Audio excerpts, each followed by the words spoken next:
Gobernador, buenos días. Buenos días, poblanas, poblanos. Bueno, pues tuvimos un fin de semana de muchos contagios, 488 contagios y 38 defunciones. Entre los resultados que hubiéramos dado el sábado, el domingo y hoy, 488 nuevos contagios en el estado de Puebla. Esto es alarmante, sí, desencadena un conjunto de consecuencias y desde luego habla de que esta pandemia está en el máximo nivel de lo que tenemos registrado hasta hoy. Ya el límite de 180 subió a más de 200. Yo quiero referirme hoy a muchas personas que puedo observar que inclusive las veo con un comportamiento desafiante a la enfermedad. Las veo casi con una actitud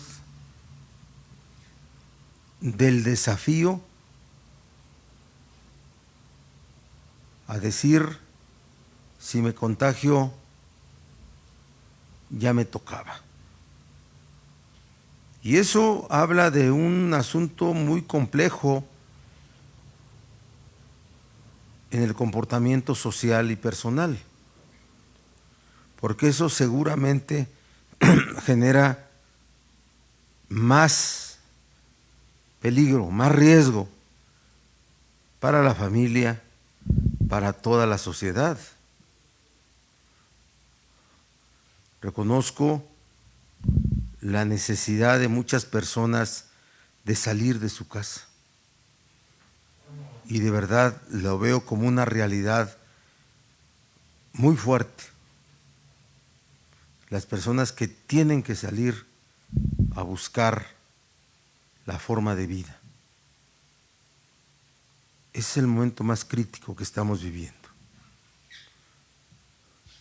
Pero hay otros que simple y sencillamente puede ser que ya se hartaron del confinamiento, de la sana distancia y desafían a la propia enfermedad. Y con esto provocan una situación de extrema complicación para poder achatar la curva. Vean ustedes que nosotros establecimos una alerta máxima en las primeras 2 semanas de junio, porque la Federación declaró agotada la Jornada Nacional de Sana Distancia el 31 de mayo y nosotros la prolongamos 2 semanas. Y dijimos que a partir de la 3ª semana estableceríamos un regreso paulatino a las actividades. Emitimos un decreto estableciendo que nuestras medidas de prevención se mantenían vigentes. El confinamiento, la sana distancia, el hoy no circula, todo lo que implica un asunto de evitar el contacto del cual surge el contagio. Pero yo hoy me refiero también a las personas que ya no hacen caso y que salen y desafían a la enfermedad. Las hay. Hay ese comportamiento. Yo los llamo a que se cuiden. Los llamo a que cuiden a su familia. Los llamo a que cuiden a la sociedad. Les digo que estamos nosotros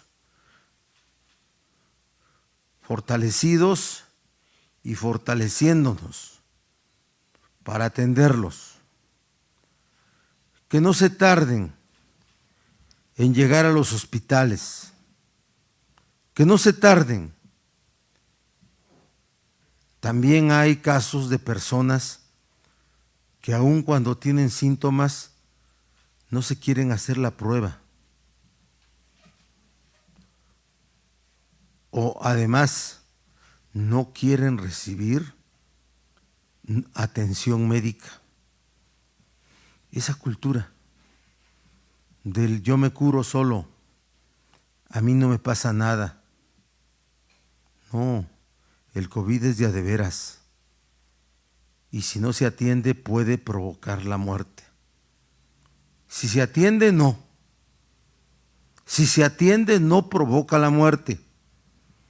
Y si se atiende a tiempo, no provoca la muerte. Y en Puebla los servicios de salud están funcionando de manera suficiente y completa para atender a las poblanas y a los poblanos. ¿Quién de los secretarios está? Doctor Uribe, bienvenido. Deme usted cifras, por favor. Buenos días a todos, buenos días, señor gobernador.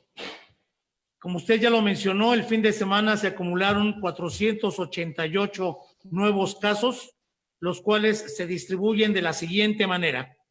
Del viernes al sábado, 262. Del sábado al domingo, 153. Del domingo al lunes, 73.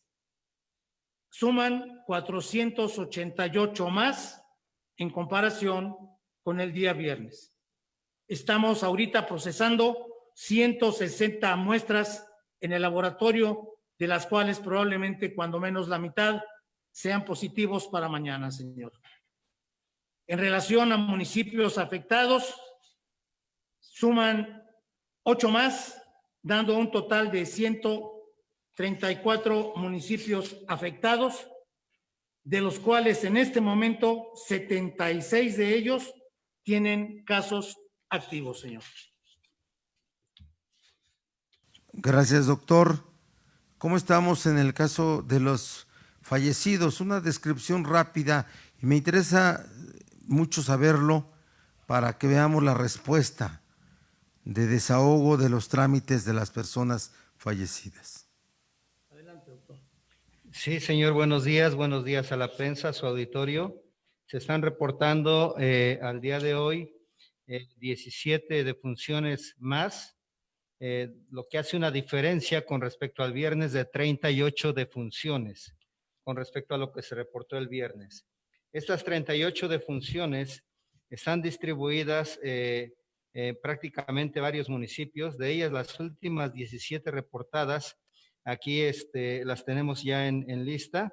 Tenemos defunciones en el Iste, residente de Tehuacán, fallecido el 5 de junio. En el Iste también, residente de Puebla, masculino de 77 años, fallecido el 5 de junio.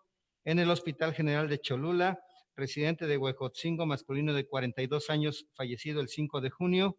En el Hospital General del Sur, residente de Xochimilco, masculino de 46 años, fallecido el 5 de junio.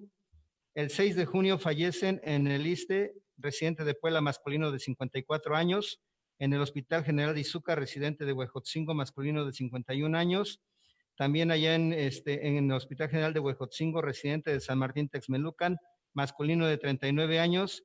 En traumatología y ortopedia, residente de Tlaxcala, masculino de 33 años. También en traumatología y ortopedia, residente de Ocoyucan, masculino de 63 años. En traumatología, residente de Puebla, masculino de 60 años. En el Hospital General de Cholula, residente de San Andrés Cholula, femenino de 69 años. También en Cholula, residente de Puebla, femenino de 62 años. En el Hospital General de Izúcar, residente de San Pedro de Cholula, masculino de 38 años. Y el día 7 de junio, en un hospital particular, la Beneficencia Española, de residente de San Luis Potosí, femenino de 72 años. En la Clínica Hospital San Pedro, residente de San Salvador El Verde, masculino de 50 años. En el Hospital General de Teciutlán, residente de Zacapuaxtla, masculino de 56 años. Y en el Hospital General de Tehuacán, residente de Ajalpan, femenino de 71 años. Algo que es importante que usted mencionaba, señor, y es importante recalcar, es que la oportunidad de la atención sigue dándose en forma tardía, ya dado que los días que transcurren entre el inicio de los síntomas y la solicitud de atención es en promedio de 6 días. Y los días que transcurren entre el inicio de los síntomas y la defunción es de 11 días. Seguimos teniendo el 80% de las personas fallecidas con comorbilidades y de ellas el 69% son del género masculino. Actualmente, los municipios que han tenido al menos una defunción suman ya 81 municipios, señor. Gracias, doctor, secretario de Gobernación. Sí, gobernador, muy buenos días a todos los presentes. Informar que este fin de semana continuaron los operativos coordinados entre la Dirección de Prevención de Riesgos Sanitarios y la Coordinación Estatal de Protección Civil. Se revisaron otros 124 establecimientos más. Se procedió a la clausura de 2 de ellos. Los demás 6 cumplieron con las medidas y los decretos, y los demás procedieron al cierre voluntario, con lo cual cerramos la semana con revisión a 250 establecimientos en esta pasada semana.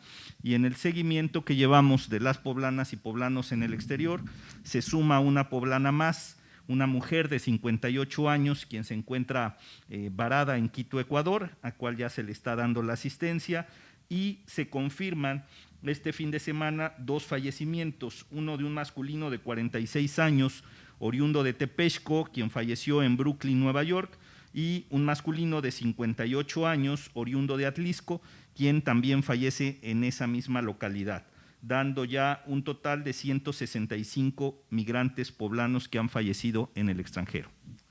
Preguntas, Verónica, por favor. Audio, por favor, audio. Iniciamos con Martín Gutiérrez, el Heraldo de Puebla. Sí, gobernador, buenos días. Preguntarle si no se ha presentado desabasto de medicamentos o problemas de importación en las fronteras de medicamentos y de equipo médico. Sí, hay mucha dificultad para conseguir medicamentos.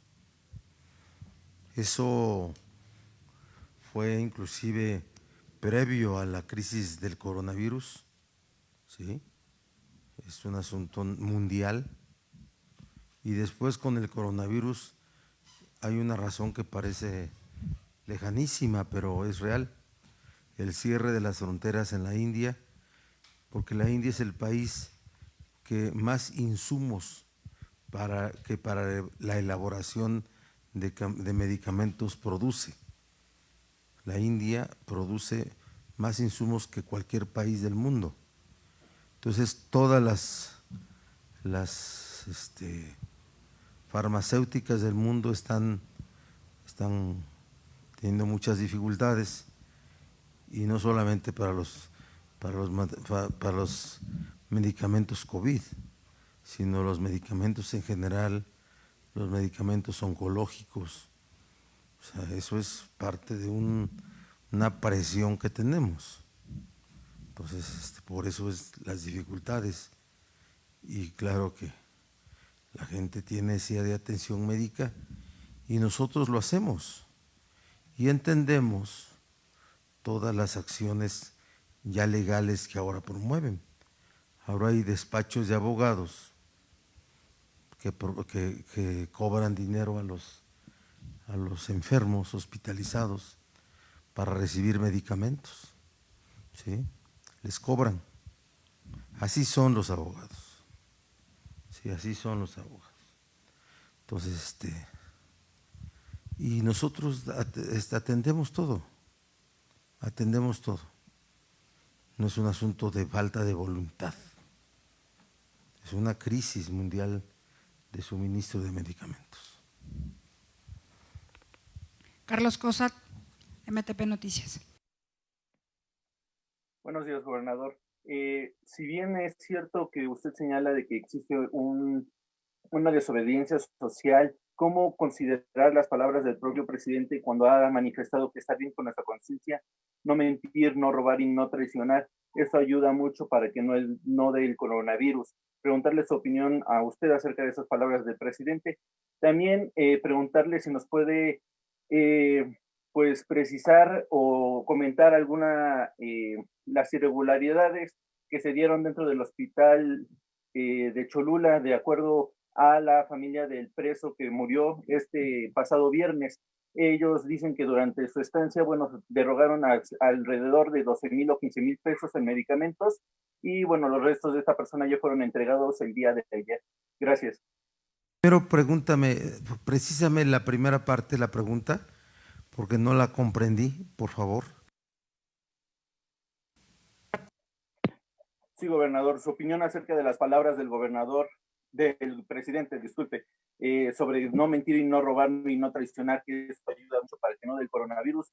¿Cuál es el mensaje que se le da a la sociedad cuando el propio presidente pues hace estos señalamientos? Yo siempre apoyaré las palabras del presidente. No conozco esas palabras, esas expresiones. No sé si fueron de hoy en la mañana o de otro día anterior o más allá.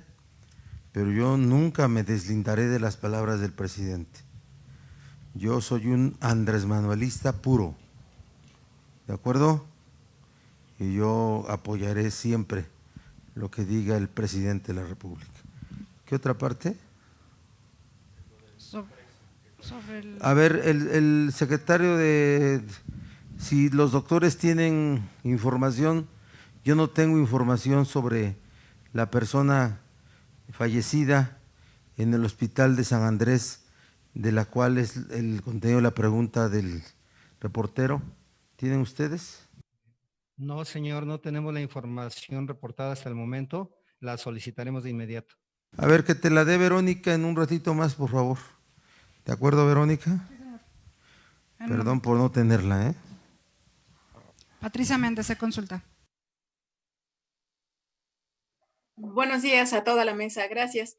Gobernador, quisiera preguntarle, con esta nuevo brinco en las cifras que usted ya mencionaba hace un momento, esta determinación de retomar actividades de manera paulatina a partir de la tercera semana de junio, que pues ya es en pocos días, ¿continúa firme o se puede todavía revalorar con estas nuevas cifras? Gracias. Está firme, pero siempre puede estar sujeta a una revaloración. ¿De acuerdo? No podemos, así como estamos hoy, irnos a una reactivación. Entonces, tenemos nuestro plan de reactivación paulatino, ¿sí? Pero tenemos que considerar el momento que estamos viviendo en cuanto a la pandemia se refiere. Roxy Zavala, Imagen Televisión.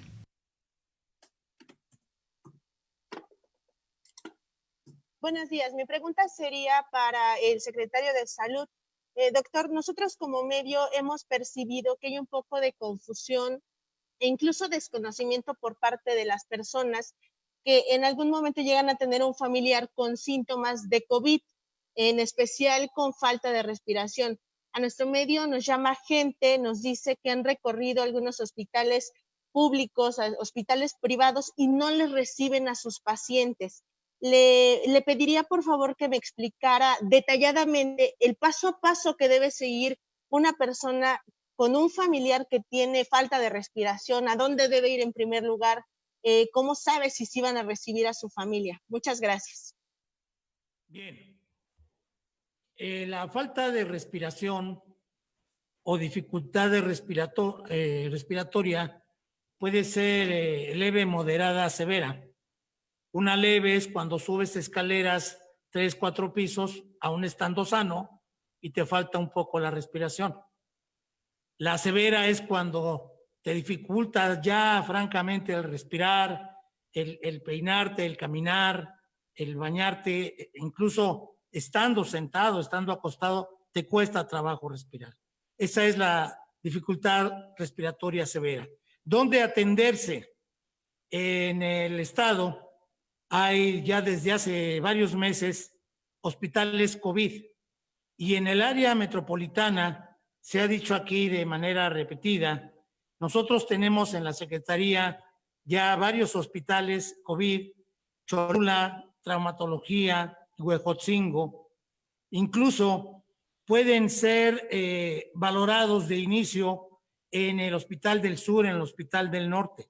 Si ahí se identifica que la persona amerita hospitalización, es enviada y puede ser aceptada, si así lo amerita su condición, en los hospitales Cholula, en el Hospital de Traumatología, en el Hospital de Huejotzingo y en el interior del estado, en Izúcar, en Tehuacán, en Tezuitlán, en fin, tenemos 11 hospitales COVID de la Secretaría, más aparte hay hospitales COVID del Seguro Social, está el hospital COVID de el ISSSTE, en fin, la respuesta es, si tienes dificultad para respirar, no obstante sepas que es COVID o no es COVID, asiste a cualquiera de estos hospitales, a la entrada de ellos hay un filtro, un grupo de compañeros que están preparados para identificar qué es lo que pasa, la severidad de la molestia. Si se puede manejar en casa, dan las indicaciones. Si amerita hospitalización, en ese momento, con autorización de los familiares, es hospitalizado. No hay excusa, no hay ningún hospital que esté rechazando a pacientes. Y si la ciudadanía identifica algún caso de este tipo, solicitamos, por favor, lo reporten para revisar ahí qué es lo que está sucediendo.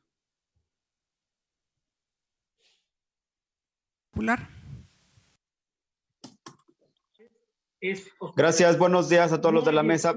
Dos temas, preguntarle al secretario de Gobernación si nos pudiera actualizar sobre la situación de los reos, el número de contagios que se tiene. Y también, gobernador, hablaba en su discurso al inicio sobre este desafío que está realizando la ciudadanía. Preguntarle su opinión acerca de lo que pasó este fin de semana, que en el Parián fueron agredidos 2 compañeros reporteros y camarógrafo. Saber su opinión acerca de este tema sobre el desafío que ya hablaba. Gracias. Sí, te actualizo la información que tenemos nosotros. Al día de hoy tenemos un total de 99 reclusos confirmados por COVID, de los cuales 15 son originarios pertenecientes del Centro Penitenciario de Huejotzingo, 4 del Centro Penitenciario de Zacapuastla, 3 del Centro Penitenciario de Ciudad Cerdán, 7 del de Tehuacán y 70 de Puebla. Son 99 los que actualmente se les está dando el seguimiento médico correspondiente.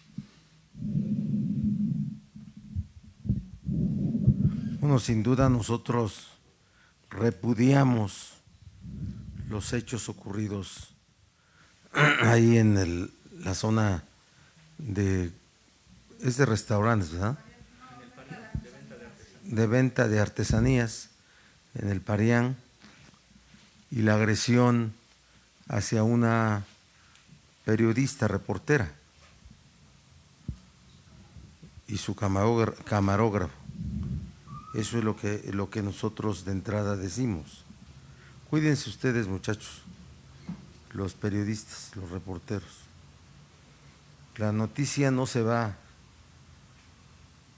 se queda, siempre se queda. Cuídense mucho.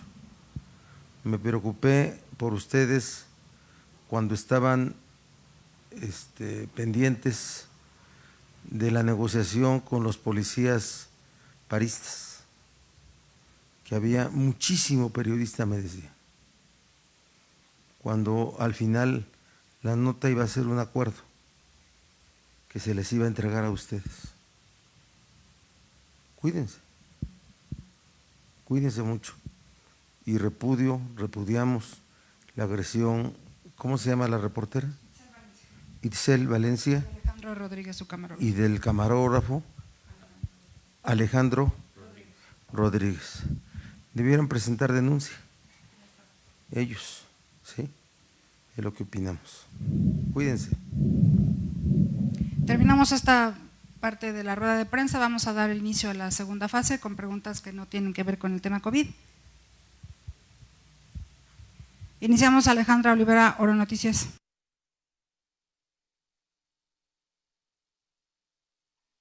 Buenos días, ¿ahí me escuchan? Adelante, Ale. Buenos días, gobernador. Vero, gracias. Saber, gobernador, ¿qué información tiene sobre el ICATEP, cuyos docentes acusan que la Dirección General del organismo no les ha pagado desde finales de marzo, pese a que realizaron pues actividades en línea, y se les aseguró que seguirían recibiendo sus pagos mensuales en tiempo informa? El ICATEP aseguró que se habían cubierto los pagos, pero esta mañana en la estación estuvimos recibiendo reportes de la falta de ellos en comunidades, bueno, en municipios como Chautla, Ciudad Cerdán y otros planteles. Gracias. Es muy rápido y que les explique el secretario a quien yo le encargué entrar en negociaciones. El ICATEP es una institución que trabaja con fondos federales y hace cursos, mayormente recursos federales, y hace cursos de capacitación al trabajo, ¿sí? En línea y presenciales.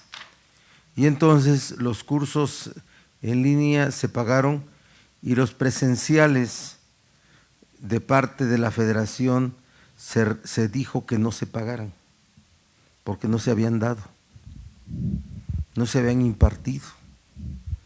Y entonces yo desde el jueves de la semana pasada, antes que surgiera esto, ¿sí?, yo le ordené al director Noé Torralba que pagara, aún sin haber impartido los cursos presenciales, ¿sí?, los pagara, porque finalmente es la forma de sobrevivir de los que trabajan en ICATEP, ¿de acuerdo? Pero qué fácil es entenderlo así, ¿verdad? Qué fácil es entenderlo así. Son cursos presenciales que no se han impartido. La federación dijo que no se pagaran porque no se habían impartido, pero yo desde el jueves o antes, ya no me acuerdo, le pedí a Noé Torralba que impusiera con todas las características administrativas del caso, empezar a pagar. Entonces yo creo que ya empezó o va a empezar a pagar. Está clarito, ¿verdad? Para que no sigan llamando a los programas. Está clarito. Gracias. Elizabeth Ortiz, Grupo ASIR. Buenos días, gobernador. Preguntarle sobre este proyecto para la creación de la Universidad de Seguridad y Justicia del Estado de Puebla. Saber si ya, cuándo podría arrancar, dónde se ubicará y cuántas personas podría capacitar. Gracias, buenos días. Proyecto que yo no lo conozco.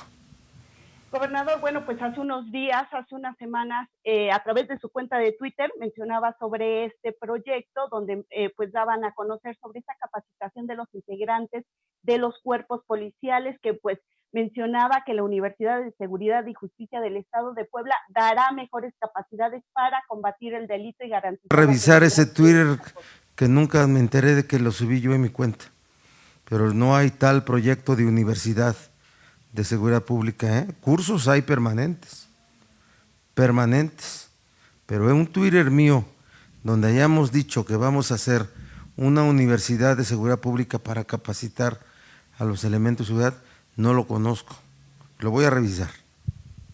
Ana Celia Lara, Televisa Puebla.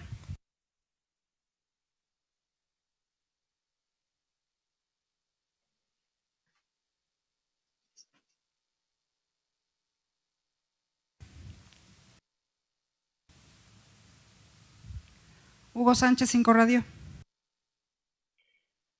Gracias, gobernador. Buenos días, secretarios.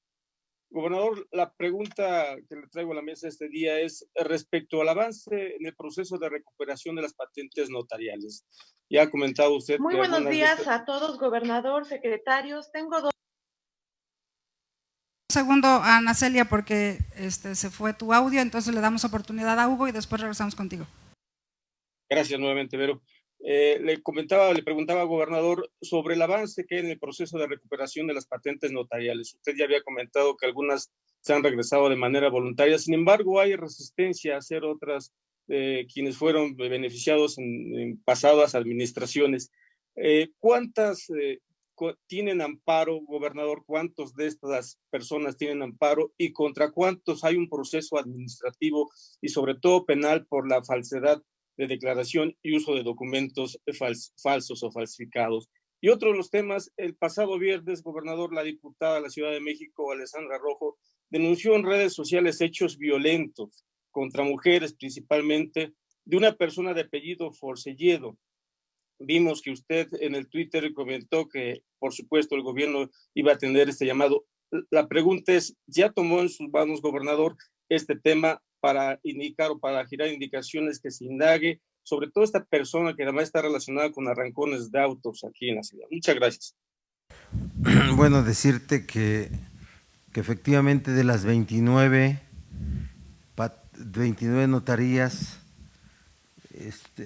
no tengo el detalle, créeme que no me alcanza todo el tiempo de todos los días para conocer los detalles de todo.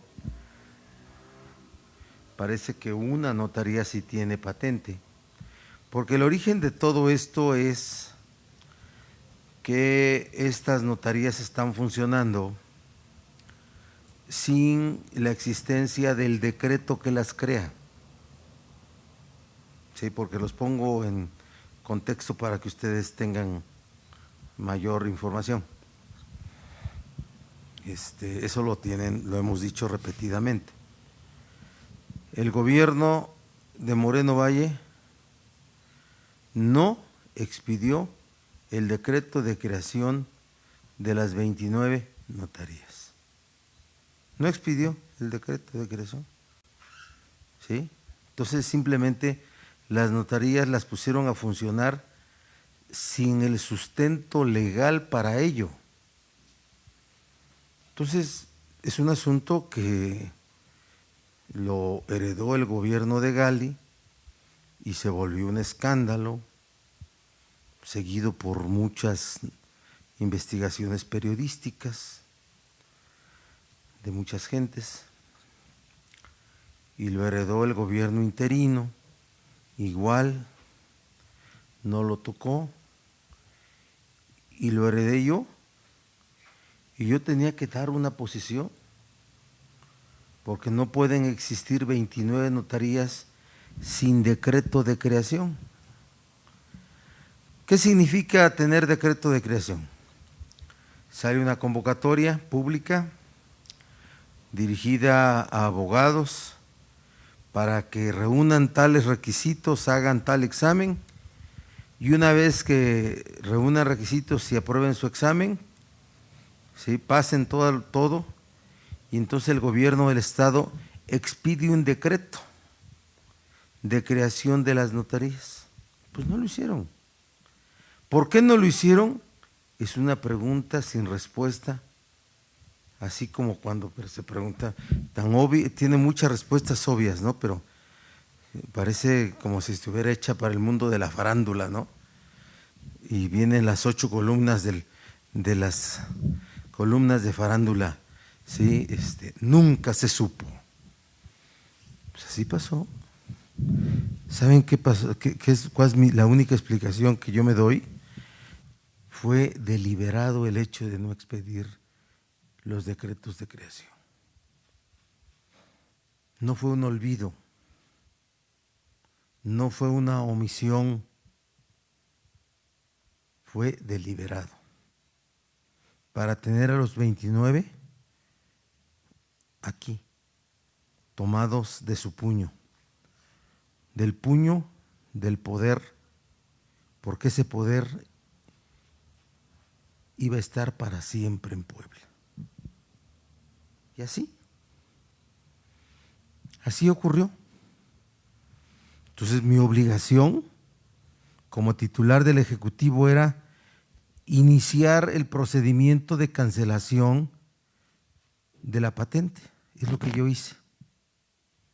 Contra ese decreto, ese acuerdo.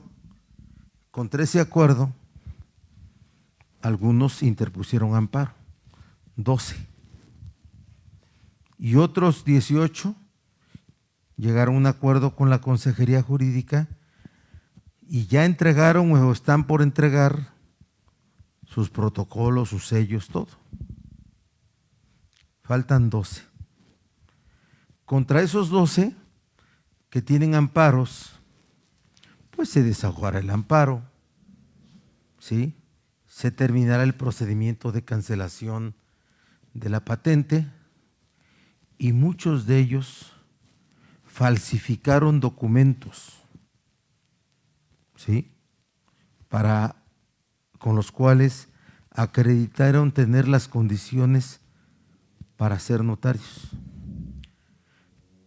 Contra ellos existen denuncias penales. Por eso el caso de un notario de Tehuacán que está detenido, ¿sí? Por razones de esa naturaleza. Ese es el caso. La otra parte de mi pregunta, ¿cuál es? Lo de la denuncia de la diputada del Verde. Sí, efectivamente, la mañana del día viernes, ¿verdad? Del día viernes estuve viendo cómo había yo sido arrobado por una diputada de una historia de atropello, ¿no?, a los derechos de una persona, de una mujer, por cierto, tehuacanera. No la conozco, por cierto, tehuacanera. Y lo que posteé fue decir: hoy mismo el gobierno asumirá este caso, se hará justicia. Le pedí a la subsecretaria de Derechos Humanos presentara la denuncia correspondiente y durante la mañana de ese día la presentó. Ya presentó denuncia en nombre del gobierno la subsecretaria de Derechos Humanos de la Secretaría de Gobernación. Ya hay 2 denuncias antes, las de las propias agraviadas o la propia agraviada.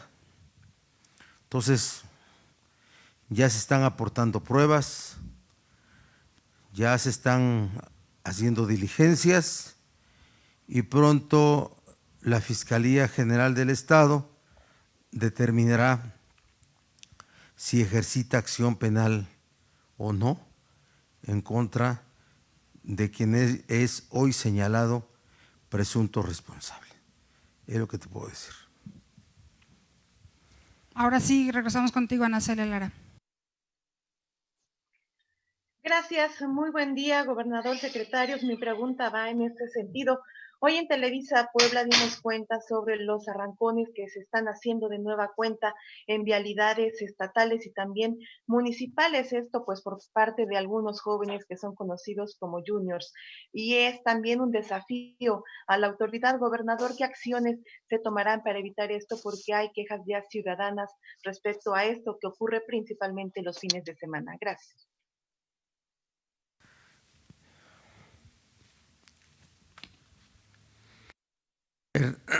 No es de gobernador esto,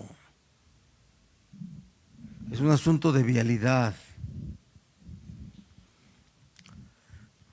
Yo voy a recomendar a Vialidad del Estado lo resuelva.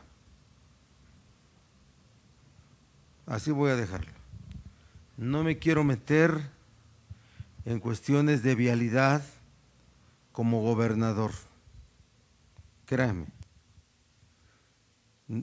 bajaría yo el nivel de la posición del gobernador en los asuntos de la cotidianidad. Pero recomendaré inmediatamente